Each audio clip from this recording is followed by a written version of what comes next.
I don't care who you are. If you've never been taught the formula behind certain things, it will just always look exactly the same as when you first look at it. Impossible. It's easy for me to say I'm insane because it sounds good. I say, but in reality, am I insane? People do change, no matter what their situation is. After you did wrong so long, it ain't nothing but right left to do. They're more than just whatever somebody else has called them.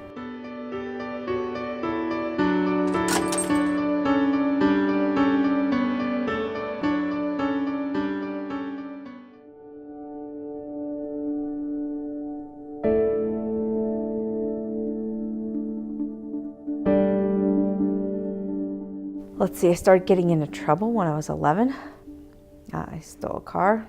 I started using drugs. I ended up going to jail for 70 days, and then I got out, got back on drugs, and I went back to jail for 74 more days. I'm currently serving out a sentence at the Elm Street facility. For my original charges was delivery of heroin, and I got a few probation violations. I'm in the halfway house. I have did a theft in the second degree on a motor vehicle. My dad went to prison when I was 5 for the first time. My mother was never in jail, my father was never in jail. I was one of the few who had a mother and father in the household. So I don't necessarily blame it on my household, but I blame it on the situation. I have a 3-year-old daughter, Avery. Her dad had taken her from me when I was in the hospital, so didn't have a chance. And then I started using again. It was important to make money, and so I did. And it wasn't always necessarily the most legal ways. Just different ideas and different ways to get these things as quick as possible is like what influenced a lot of the mistakes I made. I went to prison when I was 21 for the first time, got my GED within 2 weeks, and went to prison 2 more times after that.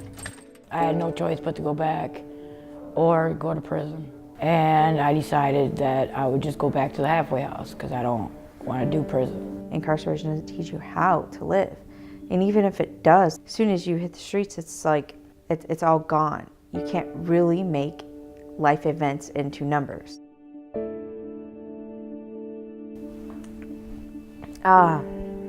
You know, there's really no way to answer this other than the truth. He was everything that made me want to change, but until recently, you know, I still continued just to live on the way I knew how to.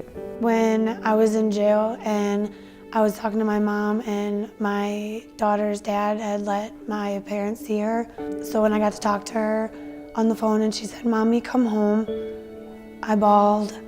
And at that point I have to change. I didn't think or believe that I could be anything truly different from who I was, which isn't a bad person, but just didn't have direction. But he's the person that always kept me striving to be better and always wanting more. I want him to be able to be capable of living out his dreams. And if I had continued to, you know, consider myself not worthwhile, how long would it be until he started being rigid in that thinking? And I can't afford that. Like I didn't have anybody. All I had was my family.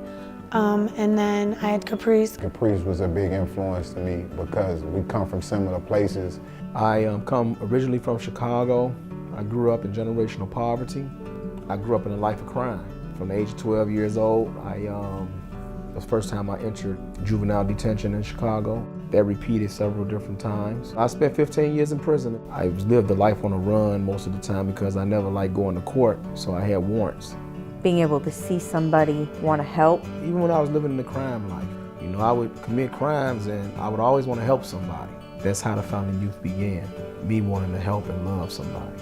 Being as strong-minded, strong-willed, and persistent as he is, it's really shown me a great deal of support. You know, I just picked names randomly in my mind to use. And so I would struggle with understanding who I really was. It motivates me a lot to want to do the same thing. It gives me a sense of hope, I want to say.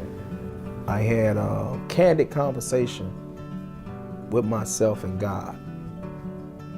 The first part was, I sat in the bed, in the cell, I felt like a complete failure. I discovered that there was some things about me that I never really paid attention to. I had to learn how to live. And I realized something. I said, stupid. I'm stupid. And then it really dawned on me and said, you've been stuck on stupid for a long time. And then that's when it happened. I raised up in the bunk and I said, I don't want to be stupid no more. I never said that I want to live a life of righteousness. What I said was, I just want to live. No more just existing happened in that moment.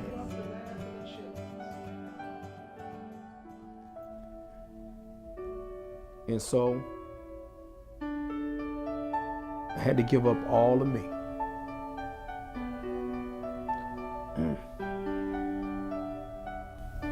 For the person that I was born to be, beyond my circumstances.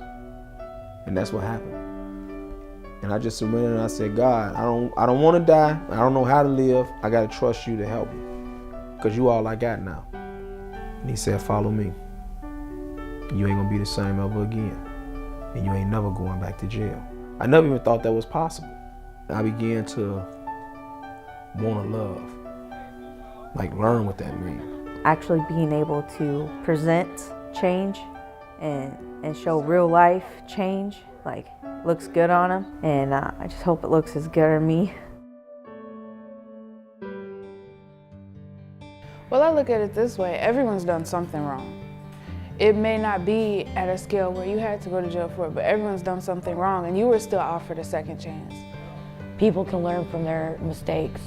Like if you want to change, you will change. You might save a life with the opportunity to give a person a chance. Don't be too quick to judge.